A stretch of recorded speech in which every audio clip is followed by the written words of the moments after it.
What's going on, folks? Will Stewart here with Will Stewart 365, and today we are back with another unboxing and first impressions. Today we are with a mainstream monster. We are talking about Dior Sauvage. Let's see if this fragrance cracks up to all the hype that it gets.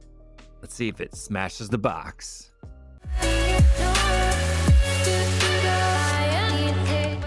Thanks for coming back, folks. Today, make sure you are hitting that like and subscribe button. Really helps the channel grow and lets more and more people see the videos that we make.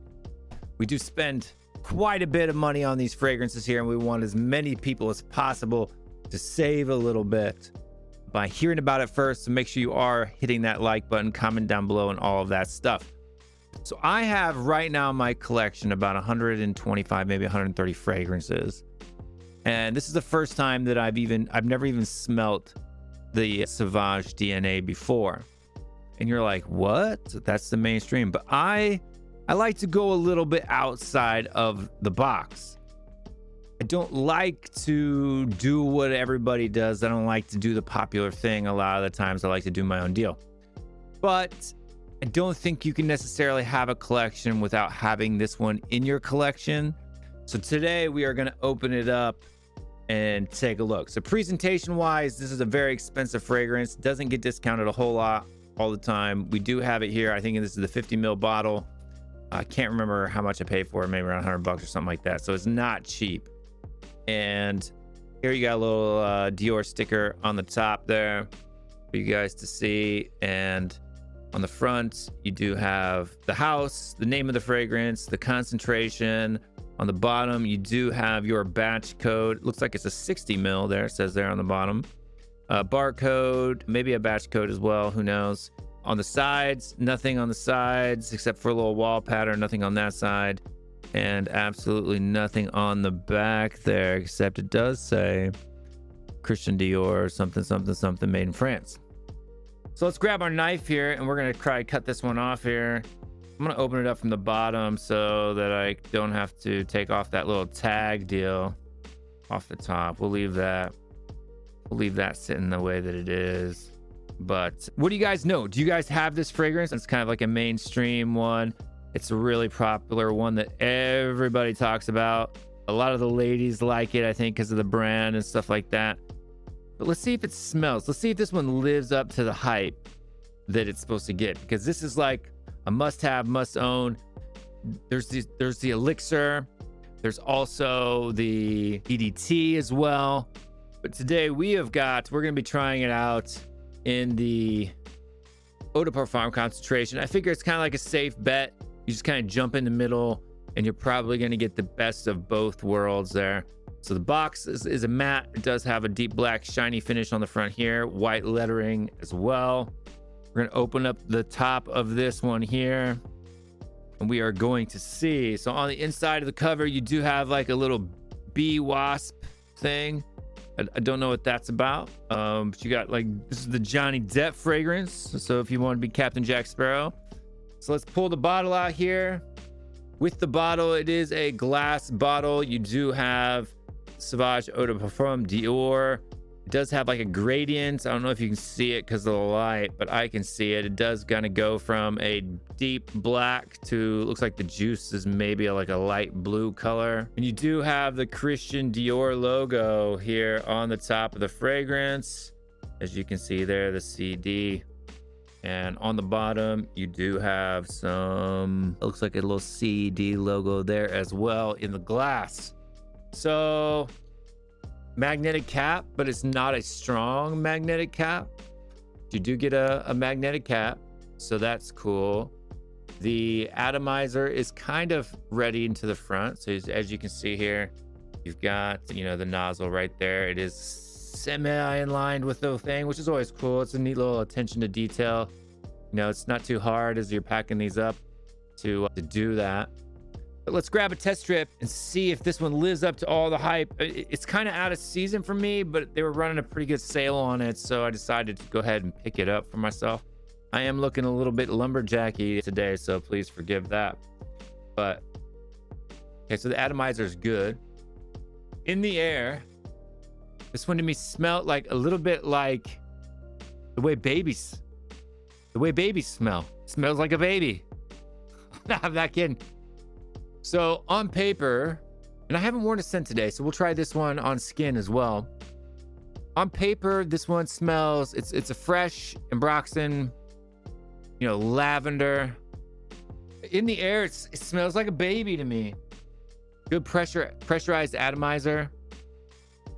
Let's let it waft a little bit. I want to get a little bit of perfumer's alcohol on this thing a little bit.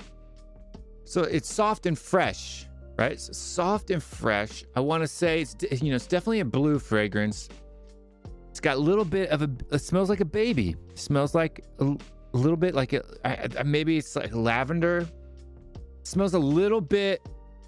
So if Abercrombie and Fitch is a teenage boy, if Abercrombie and Fitch Fierce is a teenage boy, Dior Sauvage is a baby boy.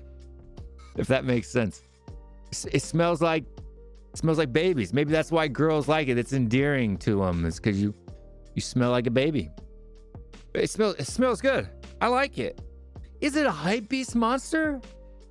No, I don't think so.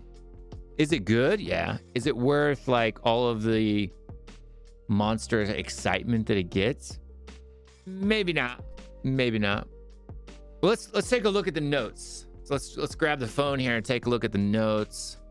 So you got Dior Sauvage 2018, and the notes are, you got Ambroxan in the top, Sichuan Pepper, so there's a little bit of spice. Am I getting some spice in here?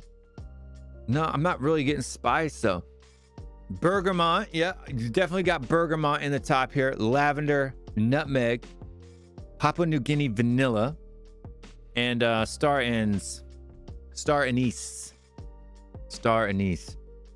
So I'm definitely getting the bergamot and the lavender, and I think the lavender is what's giving it that baby smell, right? But the lavender is very soft. It's not like a Jean Paul Gaultier type of a lavender.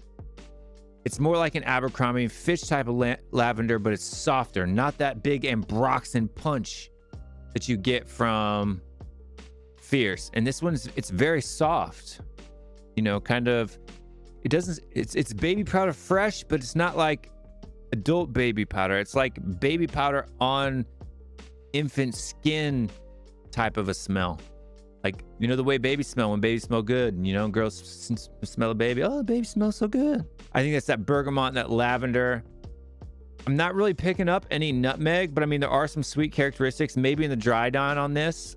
And I'll, you know, so what I'm going to be doing in the dry downs is I'm going to go into the comment section and I'm going to write my comment about the dry down below. And I'm also going to do a short reply to that comment, giving you guys updates on what I feel the dry down is after I've worn these a couple of times.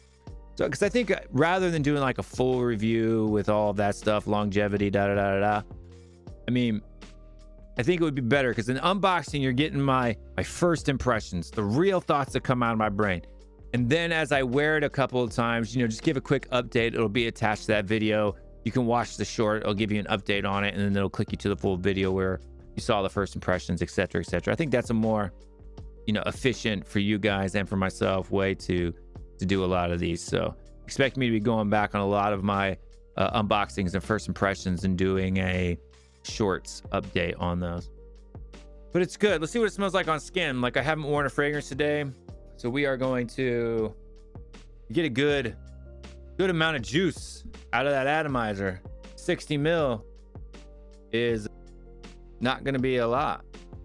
Wow. So this cap, so that's kind of cool. So let me show you guys this a little bit. So the cap automatically aligns itself so that the CD on top is facing the logo, right? So if I take the CD and I try to turn it sideways, it won't go on. The magnets won't let it go on. It immediately turns itself and locks it in the right way. That's kind of cool.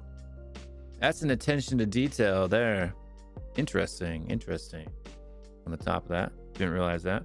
Let's take a look on skin. I'm not really getting as much of that baby smell that I got on paper in the air, so maybe the paper helped punch that through there.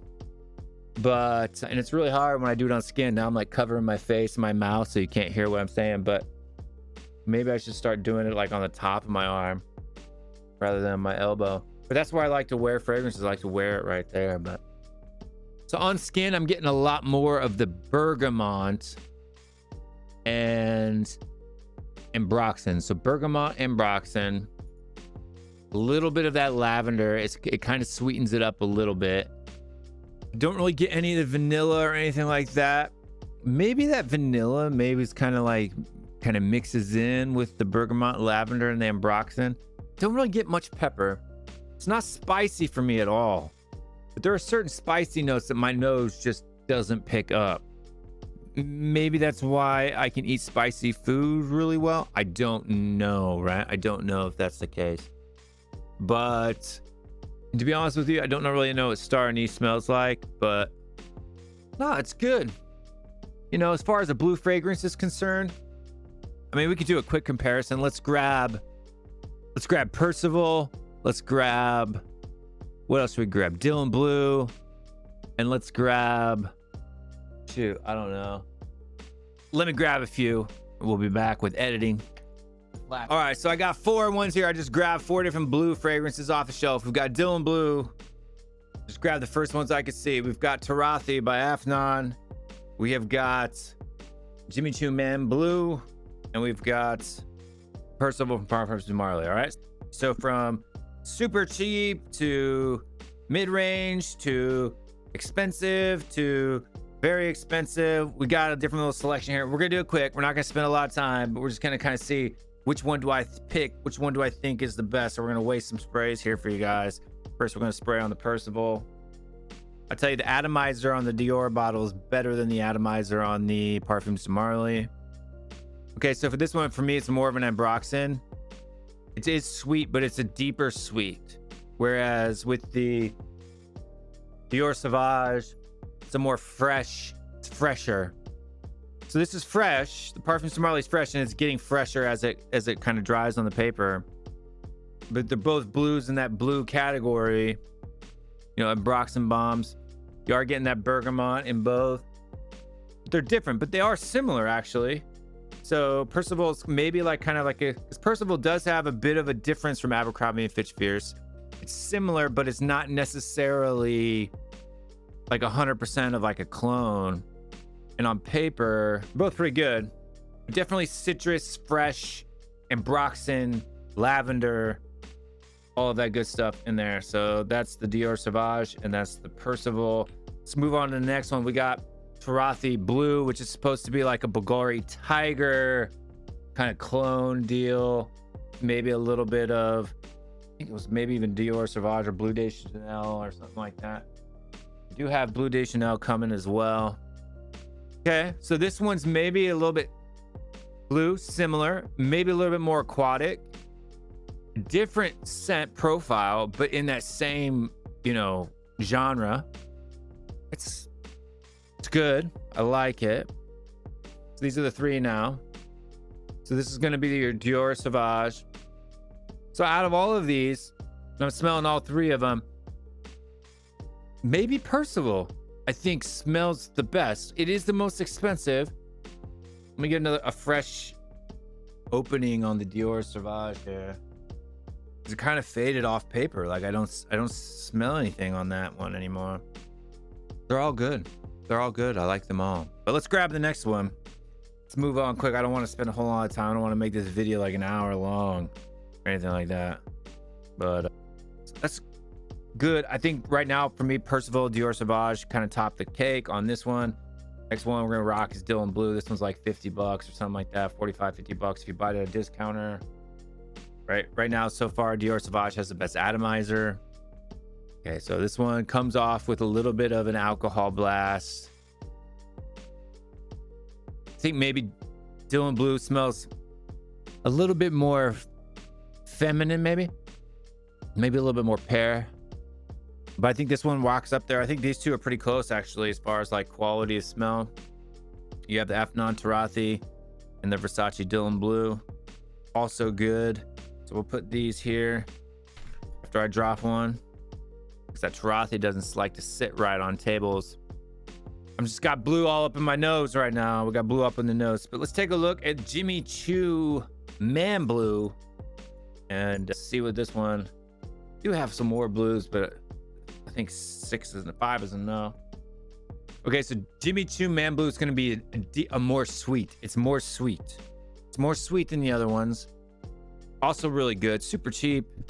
More vanilla. Okay, so Dior Sauvage says it has vanilla in it. Jimmy Choo Man Blue, the vanilla, it's got more vanilla in it. So if you like vanilla a lot, maybe I would go with the Jimmy Choo Man Blue. This one is super cheap. You can get this one. Then quality wise though, I think these two probably definitely smell the best. I think this one smells a little bit better as far as like the quality is concerned. They all smell really good, man. Like I've got a decent blue collection right in front of me. I just grabbed the closest ones to me on the shelf that I could see on this main shelf. I didn't even look up there. But yeah, what are we gonna give this rating? Say 8 out of 10. You know, I'm surprised. I mean, is it the beast monster that everybody says it is? It's pretty light, dude. I'm not getting, either my nose is going blind to it real quick, or it's just not, it doesn't project very good. So performance wise, I'm gonna say performance, let's do 4. We'll split it in half. So we'll do like projection, performance, and I don't know the longevity on my skin, what I'm smelling right now compared to what I can smell on other things. 2.5 out of 4 on projection, quality, and then scent profile, 4 out of 5. So that puts us at a 7. So we're gonna go 7 out of 10 on the Dior Sauvage Eau de Parfum.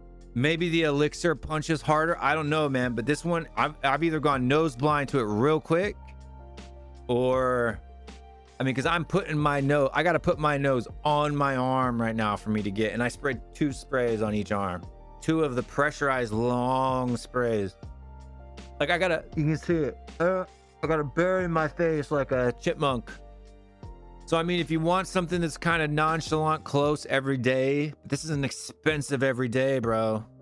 Like I would rather go for something like the Tarathi or even the Jimmy Choo Man Ice Blue if you're gonna look for something cheap to do it. You know, this one projects like a beast. Dylan Blue projects like a beast. I'm gonna give this, like I said, I'm gonna do an update in a short in the comment section down below after the video uploads and all that good stuff. But check it out, guys. That's my unboxing, first impressions, first time I've ever smelled this profile. Sauvage Dior. Do I think it's overpriced? Yes. Would it be better priced at like $65, $70? Yes. 110 bucks, dude. I don't know, man. I don't know. Smells good though. Can't doubt the smell. But for this price, I would like more sillage, more projection. I mean, the longevity could be good, but like I said, it's a skin scent, man. And I just sprayed it on. Like this video is only 24 minutes long right now. I know it won't be 24 for you guys because I clip out a bunch of gaps and sniffs and stuff, but that's what it is, guys. But anyway, thank you guys for watching. We will see you guys next time. Like, subscribe, and all of that jazz. I'm out of here. Peace.